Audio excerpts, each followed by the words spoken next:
देखे, मति चकरा गई उनकी, लौट के अयोध्या लौटे। भगवान राम ने अपना मुख खोला और काकभूषुंडी जी भगवान के मुख से भीतर चले गए। भीतर गए, अनेकानेक ब्रह्मांड दिखाई देने लगे, करोड़ों ब्रह्मांड। अब जिस ब्रह्मांड में जहां पृथ्वी है, उस पृथ्वी की अयोध्या में जाते हैं काकभूषुंडी जी, वहां राम जन्म देखने लगे। ऐसे करके काकभूषुंडी जी 100 कल्प भगवान के पेट में रहे। कितना दिन? 100 कल्प। जब जब राम जी का जिस ब्रह्मांड में अवतार होता था, काकभूषुंडी जी जाकर अयोध्या में दर्शन करते थे। 100 कल्प बीतने के बाद भगवान ने मुख खोला, काकभूषुंडी जी बाहर आए, अब दर्शन करिए। भीतर कितना समय रहे? अब बाहर आके जब घड़ी की सुई मिलाए तो एक दंड 24 मिनट का समय बीता था। अभी भीतर जाकर आने में बाहर 24 मिनट बीता है। अब भगवान के पेट में 100 कल्प बीत गया है। काकभूषुंडी जी की मति चकरा गई, भगवान के चरणों में गिर गए, प्रभु क्षमा करिएगा, मैंने आप पर संशय कर लिया। तो राम जी ने कहा कि क्या चाहिए आपको? काकभूषुंडी जी बोले, प्रभु जो दे दीजिए। भगवान बोले, ज्ञानी हो जाइए, विज्ञानी हो जाइए, समस्त कलाओं के धाम हो जाइए, समस्त गुणों के धाम हो जाइए। भगवान इतना बोल के चुप हो गए। हम आप होते ना, नाचने लगते। भगवान ने ज्ञान विज्ञान गुण कला धाम सब दे दिया, नाचते ना। काकभूषुंडी जी उदास हो गए। आपने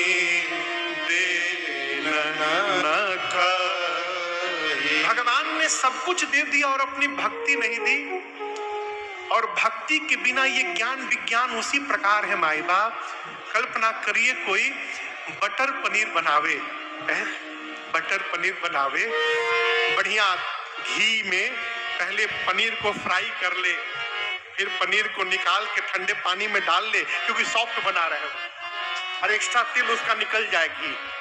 उसके बाद कढ़ाई में घी लेकर उसमें थोड़ा सा जीरा डाले, और थोड़ा सा का ग्रेवी बना के उसको भी डाले। आए है, क्या बात है ना।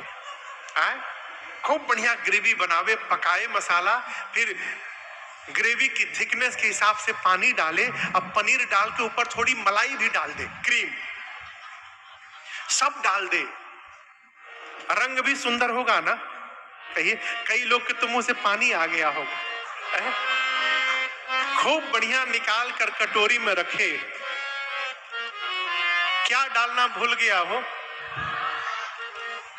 नमक।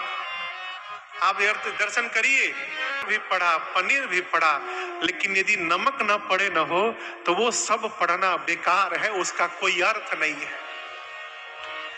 जिस प्रकार काकभूषुंडी जी कहते हैं, जिस प्रकार लवण बिना बहु व्यंजन जैसे, जिस प्रकार नमक के बिना सब्जी व्यर्थ है, उसी प्रकार भगवान के भक्ति के बिना ये ज्ञान विज्ञान वैराग्य सब व्यर्थ है।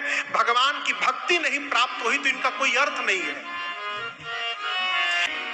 यदि आप रघुनाथ जी के भक्त हैं तो भगवान रामेश्वरम से कहिएगा, बाबा मेरे राम जी के चरणों में मेरा प्रेम बढ़ता रहे, यही आशीर्वाद हमको दीजिएगा, और कुछ नहीं करिए। राम जी अपनी भक्ति स्वयं नहीं देते हैं। राम जी अपनी भक्ति स्वयं नहीं देते। ये राम जी अयोध्या वासियों से कहे हैं। राम जी अयोध्या वासियों से कहते हैं, और एक गुपुत मत सबहि कहूं कर जो। छिपी हुई बात हाथ जोड़कर कहता हूं, क्या? शंकर भजन बिना नर भगति न पावै मोह।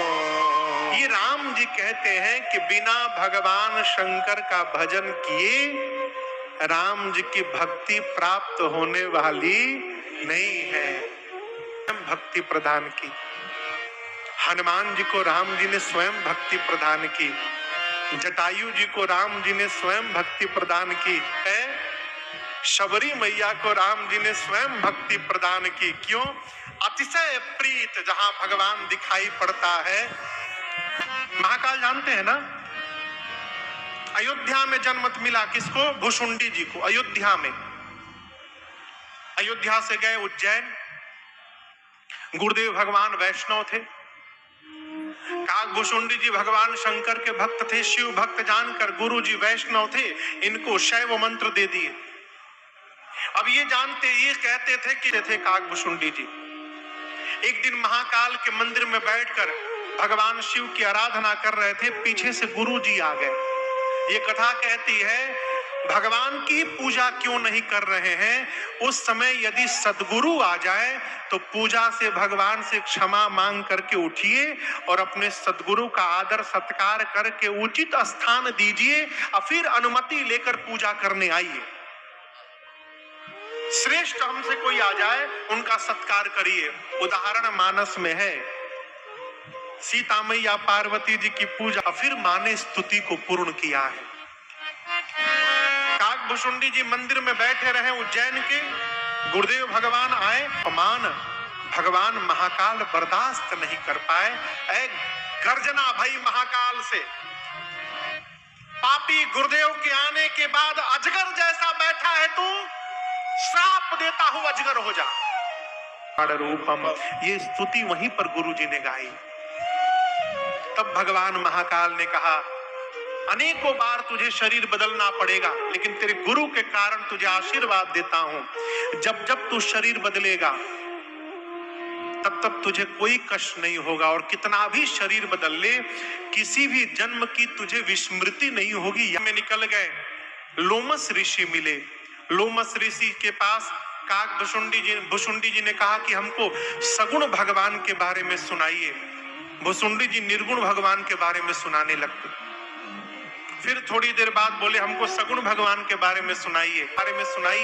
तो लोमस ऋषि को आ गया क्रोध, बोले मैं जो बोलता हूँ वो नहीं सुनता है, कौवे जैसा काव काव करता है, जा शाप देता हूँ चांडाल कौवा हो जा। उसी समय काकभूषुंडी जी कौवा हो गए। किसी ने कहा रे आप मनुष्य से कौवा बन गए, अधम हो गए। बोले अधम नहीं, ये कृपा हो गई भगवान की। अभी जो आपसे कह रहा था कि जीवन की स्थिति परिस्थिति बदल जाए, मन की स्थिति बदलने से रोकिएगा, दर्शन करिए कि भगवान ने कृपा कर दी। मनुष्य रहता, अयोध्या जाता, भगवान के द्वार पर द्वारपाल मुझे रोक देते, भीतर नहीं जाने देते। अब कौवा बन गया हूं, अब मैं उड़ के भगवान के आंगन में